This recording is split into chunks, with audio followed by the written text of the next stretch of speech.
It's SDS SuperCoach, providing SuperCoach content for you. I'm here to present my round 10 review. Just a couple of things I'd like to say. First of all, sorry for the very late round review. Sunday night, as you can understand, I am a Hawk supporter. If I did a video that night, I think it would have been demonetized. That's how frustrated I was with the Hawks, and to be honest, at the minute, a bit frustrated with my SuperCoach team. And secondly, there was no secondly. Oh yeah, I'd like to say, by the way, I'm cooked. I'm cooked for the season. So enjoy the ride. I'll explain why. I know we went up in rank, but just getting a good feel on my side and other people's sides, I think I'm cooked. So I'll try to keep this as quickly as possible as well. Oh yeah, the other thing I was going to say, Monday night, I was just knackered. So I'm doing it now.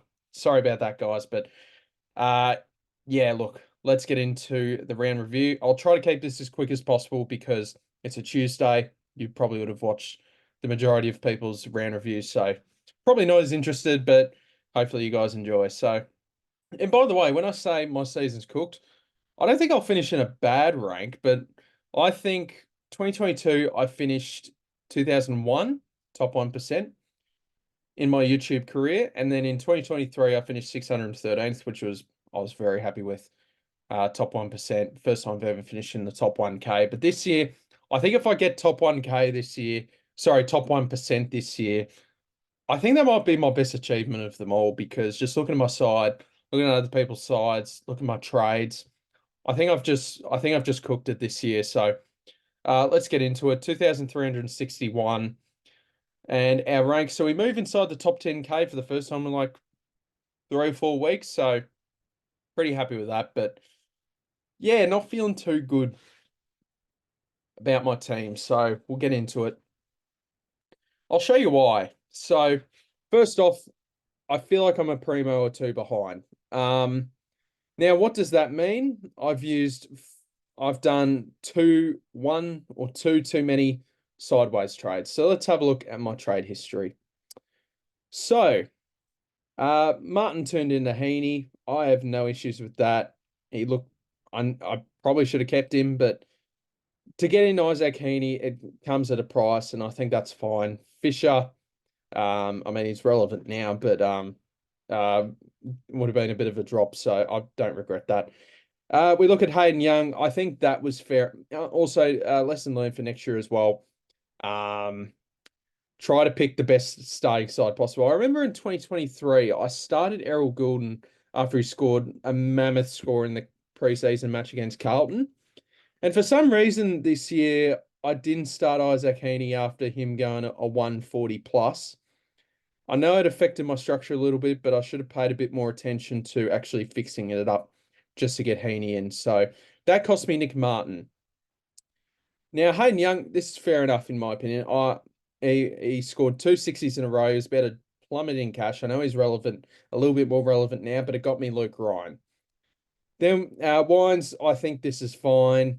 Paying 650 for Tom Green. This is a mammoth L, along with trading Nat Fife instead of James Jordan right here. That was dreadful.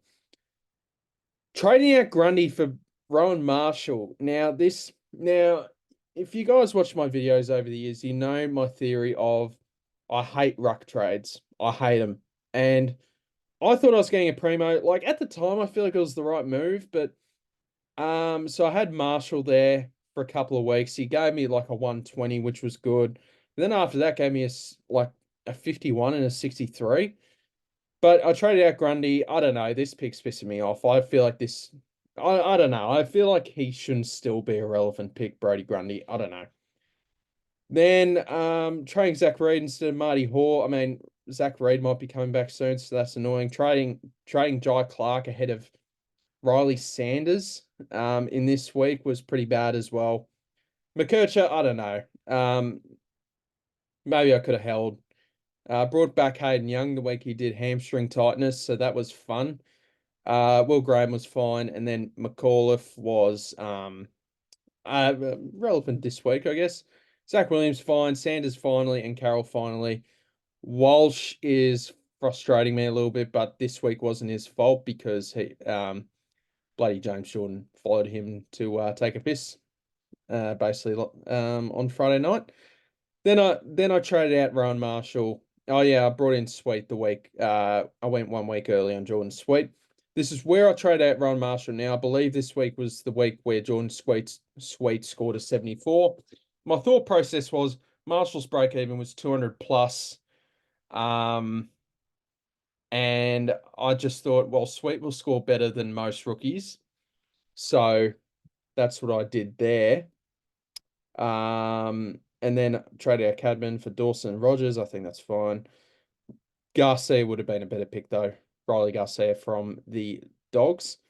Now, this is another trade where I regret. Now, I know LDU was frustrating for me, but this is where the thought process of was trading out far too many primos, really. So I used a boost to get LDU out. I could have gotten Oliver and Sarong, but I decided to go Tim English because this is the week Jordan Sweet got sick and wasn't playing. So this was the week where Jordan Sweet got sick and wasn't playing.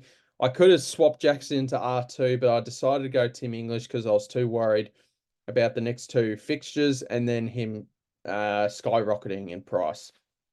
That's just turned out to be an absolute sinker, and that's why I bring back the theory of don't muck around with your rucks.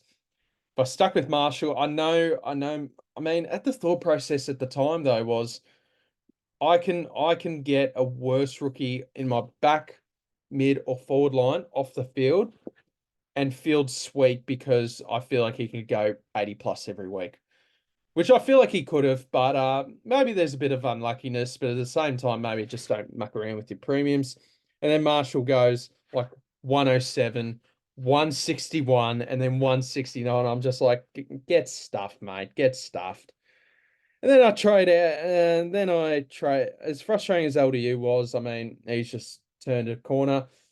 So it's frustrating. This is why you need to prioritize just upgrading your side, that sort of thing.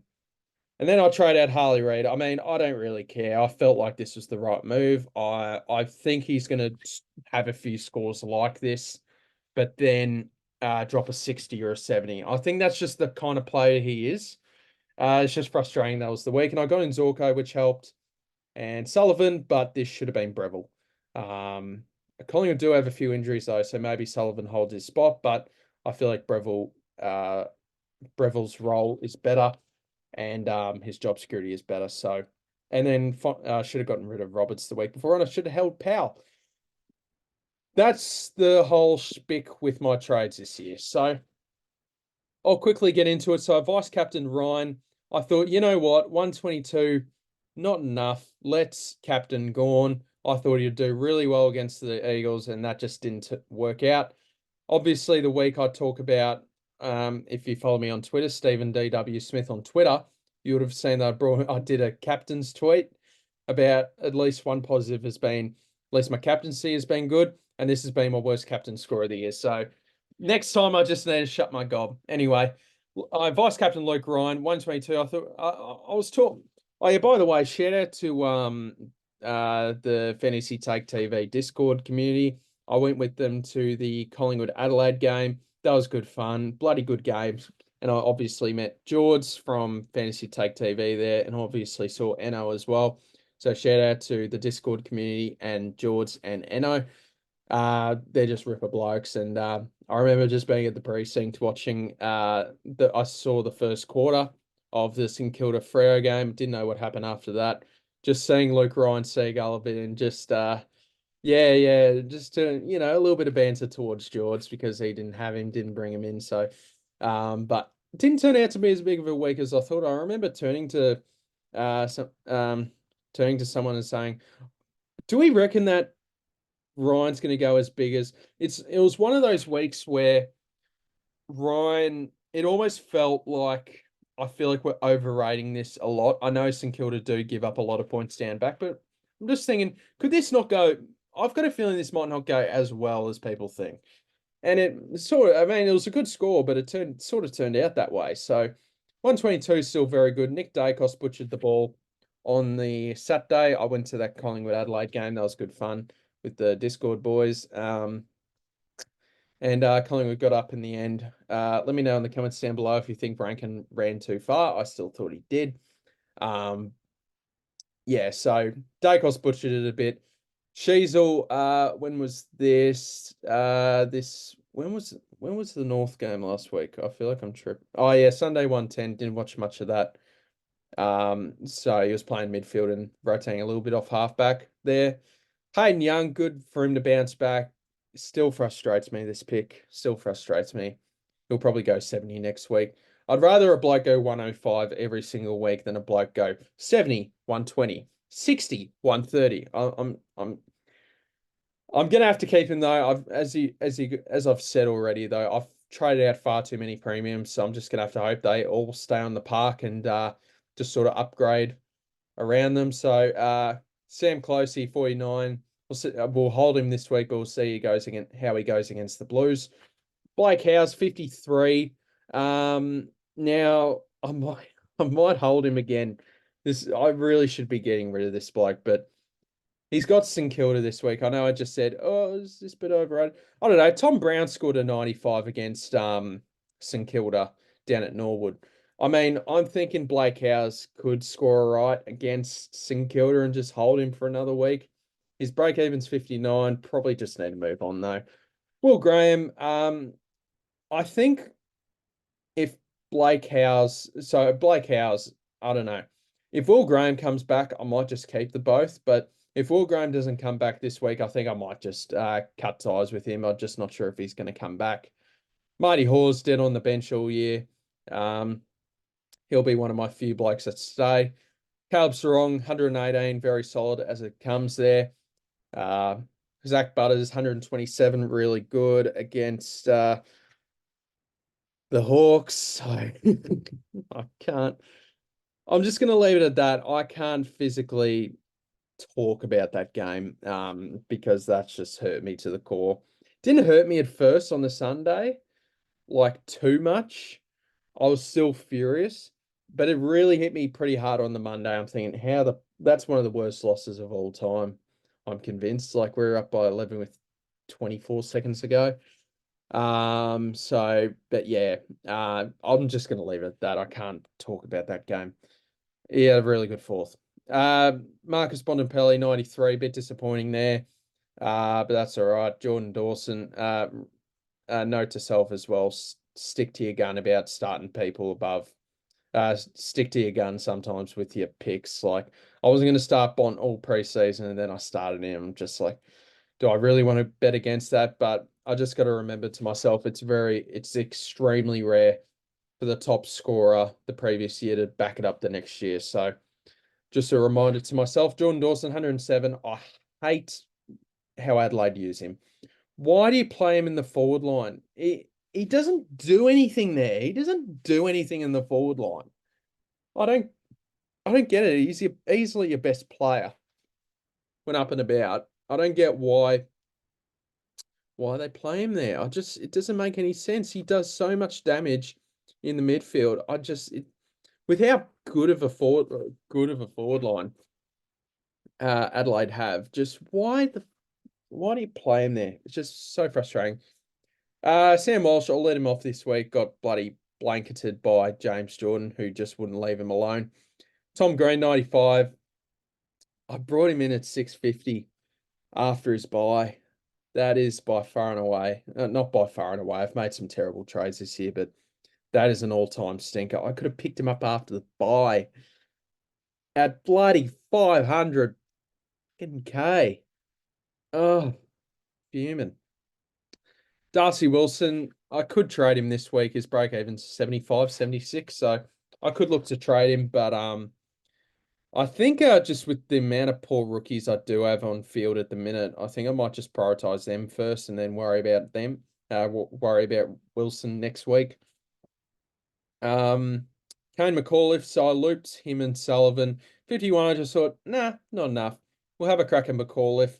With Richmond's injury list, I just hope that he can just keep getting a good run in it. If he can make 100 plus K, that'd just be fantastic. What was looking like a dead pick.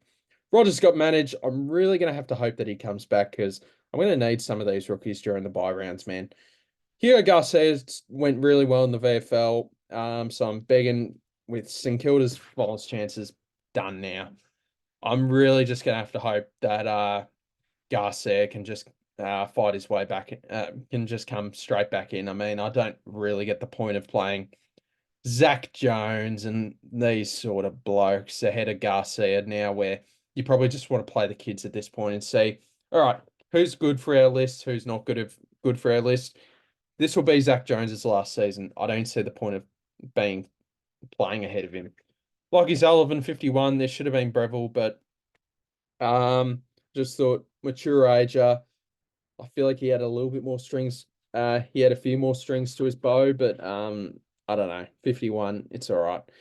Just gonna have to pray. I do worry about his job security. I'm just gonna have to pray he stays in the side, especially during the buys. I don't even care if you make me money, mate. Just stay in the side during the buys at the minute.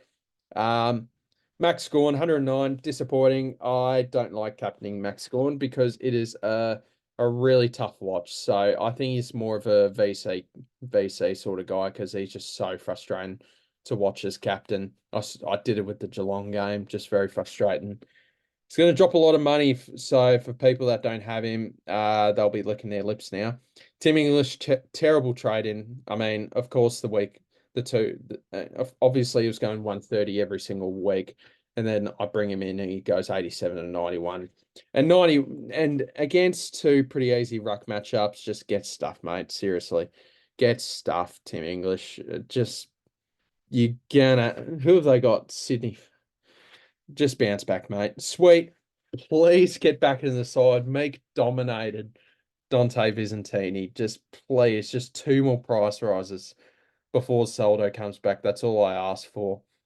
Heaney 121 just does Heaney things. So he's just been a great pick. Should have started the bastard. Dane Zorko brought in this week. This was a positive though. Got him in 161. He's got a really good run over the when I got him in, I thought the thought process was he's got a really good run over the next month. Just get him in. I know he's got the buy, but it was just one of my situations where I could afford to bring someone in at the round 12 buy, so I got him in at 566K. So pretty happy with that. Sam Flanders been a really good starting pick for me. Dogger, his first ton since round 2, and it was a mammoth one, 154. But this is what I'm talking about. Like Hayden Young goes 121, Zorko 161, Hayden Young, Luke Jackson 154. And it still doesn't get me up too much. So this is why I think I'm cooked and I'm roughly ranked to where I deserve to be ranked. Sam Darcy in a pretty tough matchup, I would have thought for him, did really well. I'll loop Dempsey onto field. I was going to loop him and Darcy Jones. Obviously, it's a bit stiff for Darcy Jones to score an 8. I took Dempsey 76, so I'm kind of thinking with Dempsey, maybe I could keep him as because I actually reckon I'm not going to be able to afford 23 primos. So I think I'll be on like 4 or 5 trades when my team is done before injuries. So that's a concern. But I might just have to keep Dempsey as a F7 M9 sort of bloke. And maybe, yeah, I think that's the thought process there with Dempsey. I think I'm just going to hold him. All right. So we've went over the team. Let's talk about some trades. So I've kind of been looking at my buy structure. I'm thinking I really want Zach Fisher, but I think for me to try to play catch up a little bit in rank, I think I'm not going to go with him because I think more than 4 primos in this buy round just doesn't work for me. I think round 13, this is why I'm not going to get Dan Houston until after this buy because I think I've overloaded that buy round. 14, 15 though looks all right. Round 14 before trades is 1, 2, 3 primos. So that's good. And then round 15, 1, 2, 3, 4 primos. So that is 4 primos in round 15 and 3 primos in round 14. So what does that mean So I think my way to climb myself back into the ranks is just trade smartly during the buy rounds. I can afford between this week and next week to probably bring in round 14 and 15 primos. Uh, and then after that, heading into round 13, I'll get in Zach Fisher. Heading to round 14, heading into round 14, ideally I get Dan Houston. And heading into round 15, I get Merritt or Rowell. And then between this week and next week, I get in my final two of my final three primos in round 14 and 15. So I think that's the thought process there. I'd love to get Zach Fisher now while he's at such a good price still, but I'm not willing to bring him in and then he has the buy next week. So I'm trying to get that a little advantage like that. So I'm gonna bring him in when he's like for 70K, whatever is what it is. Even though I could have got him bloody 90K cheaper, whatever. But I chose Zorko, which I'm not fussed about. I would have been more fuming if I didn't go Zorko, than if I didn't go. Then I didn't go Fisher. So let's talk about trades. So as you can tell by my thought process, is this week and next week we'll be prioritizing round 14 and round 15 players. Now, who do I want to finish out my team? So I sort of said I want Houston in the back line. I want Rowell and Merritt in my midfield. And I still don't know about F5, but I want Fisher here. So, so I'm thinking Wanganeen Miller, just due to St Kilda playing 8 of their last 9 games at Marvel Stadium after their bye. And then for F6, this could be Kerno. This could be Rankin if he comes back. I'm not too sure. This right here will probably be my last upgrade right here. This F6 will probably be my last upgrade. So, all right, let's talk about trades. Blake Hauser could still trade, but he does have St Kilda, which I feel like he could score right against. If Graham could come back, that'd be a lifesaver. If not, I think it might be time to trade. And then my other trade would be Darcy Jones, because he's a dead rookie now. He's not going to play for a few weeks. His break even's high. Time to chop. So I think regardless, I will be getting rid of Darcy Jones. This leaves me 652K. I want to get in Joe Richards from the Pies. I think with the Pies injury list and also I think he's just been playing better than Sullivan, so I think he might be ahead of the pack there. And then if I bring in a defender, it's going to be Wanganeen Miller. So that's my thought process there if I bring in a defender. Or if I wanted to hold, let's say Graham is playing and Howes is playing, because I might keep Howes because I know his break even's not even that bad. It's a 59 and he's got St Kilda. So it could be another week where I just hold. As I said, I will be getting rid of Darcy Jones regardless, and he will be turning into Joe Richards from the Pies. So that is a guarantee. Well, maybe not Joe Richards. I could swing and go for Friger or whatever his name is, but let's have a look at some other options. Now, my other option, I think, in my opinion, is Darcy Wilson. But as I said, like, you want to be getting rid of these bad rookies off the field. So that's the theory there. You want to be getting these bad rookies off the field. So, but if I did go Wilson, I'd probably get in a Rowell. To be honest, I'd probably go Rowell, but he does have Carlton, so he could be matched up on the Hewitt tag. Or I could just go, you know what? Stuff this. Let's just trade Blake Howes and get in Wanganeen Miller. So I think if Graham's not named, I think I'm going to go Wanganeen Miller. I think this is more of a long-term play than a short-term play. But if I can get him in, because originally I wanted Tom Stewart into my side. But now I'm thinking, I don't even know if I want Tom Stewart. I might still get him if he does all right, like over the next few weeks. And if I can't afford Dan Houston, then so be it. But this is probably the trade I'm looking at. So probably something like this. And this leaves me 7.2k. Getting rid of Will Graham, who's not playing. Getting rid of Darcy Jones, who's not going to play. You're getting Richards and Wanganeen Miller. I think that's not too bad. Even if Wanganeen Miller doesn't do all right over the next month, as long as he can get a good run at it for post buy, I think this is fine. So probably my trades for this week, but I'm not too sure on them. And I think at the minute, I just want to prioritize getting rid of these bad rookies off the field. So the next one is this. So this is where I'm either going to get in Merritt or Rowell next week. I think that's the thought process. And I haven't brought in a defender since like round 5 or round 6. So probably due to get in a defender this week. So I think that's the theory. And his break even 77. So I know Melbourne isn't the easiest matchup for defenders, but I don't know. I just got a feel about it. Anyway, that might be my thought process there. I'm just trying to be a bit smarter with my trades, not looking short term, looking more long term. Now let's have a look at vice captain and captains. I think Bont or Heaney. Could Heaney go all right? I don't know if he has the ceiling in him now. Heaney could. I don't know. I've got a feeling Heaney could go all right against the Dogs. Fremantle Collingwood I'm eyeing up though. I like the look of Nick Dacos. I like the look of Luke Ryan, and I also look at Caleb Sarong. I think at this stage I'm going to vice captain Caleb Sarong. Captain, I mean you have Walsh. No, Suns are one of the tough mids in the comp to score against. North Melbourne against Port, but Shields could go to Butters, which scares the crap out of me. Geelong GWS, I don't have trust in Tom Green at the minute.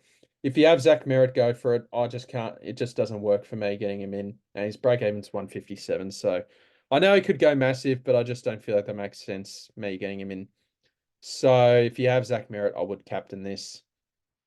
Could you captain Zorko? I don't know. It scares too much captaining a 35-year-old, to be honest. I don't mind chucking the VC on him, but I don't know. Dawson, I captained him last year and scored a 95 against West Coast, so I'm not doing that. And then Melbourne, St Kilda.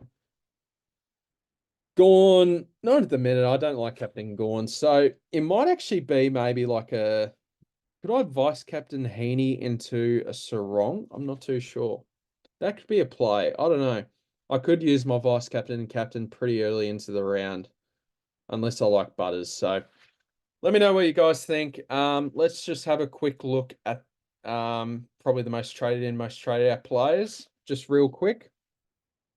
I'll go through it pretty quickly, don't you worry. Let's get into it. And also have a look at the SDS SuperCoach League and also the SDS Pro League. So Darcy Wilson, I get it, but I think I'd rather just have him on field for this week and then probably trade him out next week just to get Merritt or Rowell. Darcy Jones is a definite trade. Sorry, definite trade if possible. Will Graham, I think this is perfectly fine. I'm not sure when he's going to come back. If you still have Caleb Windsor, I think he's a definite trade. Closey, I'd hold for one more week, but I can totally understand. I don't see any issues with it. Fife, this is a tough one. This is a tough one. It might be a sign of him slowing down. Yeah, if he gets you to a bloke you want, I think it's fine. Hugo Garcia, I've got a feeling he could come back this week, so maybe a hold. Howes is fine if you want to trade out. I might hold because he's got St Kilda, but I don't see any issues with this.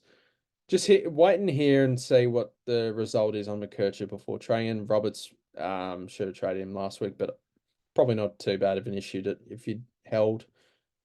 Joe Richards, perfectly fine. Same with Frazier.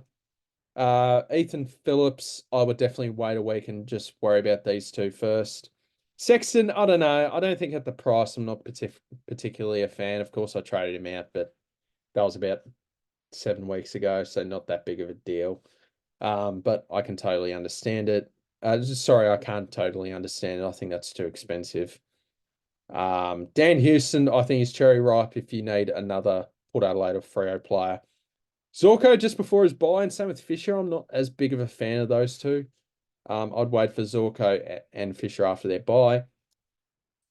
Dogger Jackson, yeah, I think this is fine. Before he starts going up in price, I think that's fine. Rao's fine as well, but I'm just holding off because 117 break even and plays the Blues, so I might just hold off for now. And then Heaney, just before his buy, no. So, and then let's have a look at leagues real quick. So the SDS SuperCoach League. So I'm currently sitting at 10th, which I feel pretty good about. I'm not having as good of a year as others. I think there'll be a new champion in the SDS SuperCoach League this year. I don't think I'm winning it this year, so I'm currently sitting in 10th. Shout out to I Dream of Heaney Zane as top of the overall rank, along with the newcomers, Son of Sonic. All these blokes, all here sitting in really good ranks. There's my boy Spills doing fine. So, yeah, shout out to the newcomers, everyone in the top 8 here. And then with the SDS Times Pro League, let's have a look at that. And also, by the way, shout out to us, we're the 58th best league in Supercoach. So shout out to everyone involved. We're doing a great job. So well done to everyone there. The SDS Times Pro League, now this is my fault with the ranking being so bad, is because I added a few mates. And yeah, they're struggling or giving up. So that is that's on me, Supercoach Pro. I apologize about that. But yeah, shout out to Finny Q Quest, who's nearly top 1K, which shout out to him. That's great effort. Brad had a big week as well. Great to see. So shout out to Brad. He had a good week there. So yeah, shout out to Gunners, who's on top. And yeah, I think we'll leave it there, fellas. Yeah, thank you guys so much for watching. Make sure you like and subscribe if you haven't already, and I'll see you guys in the next video. Hope you guys are going good. I'll see you guys around. Catch ya.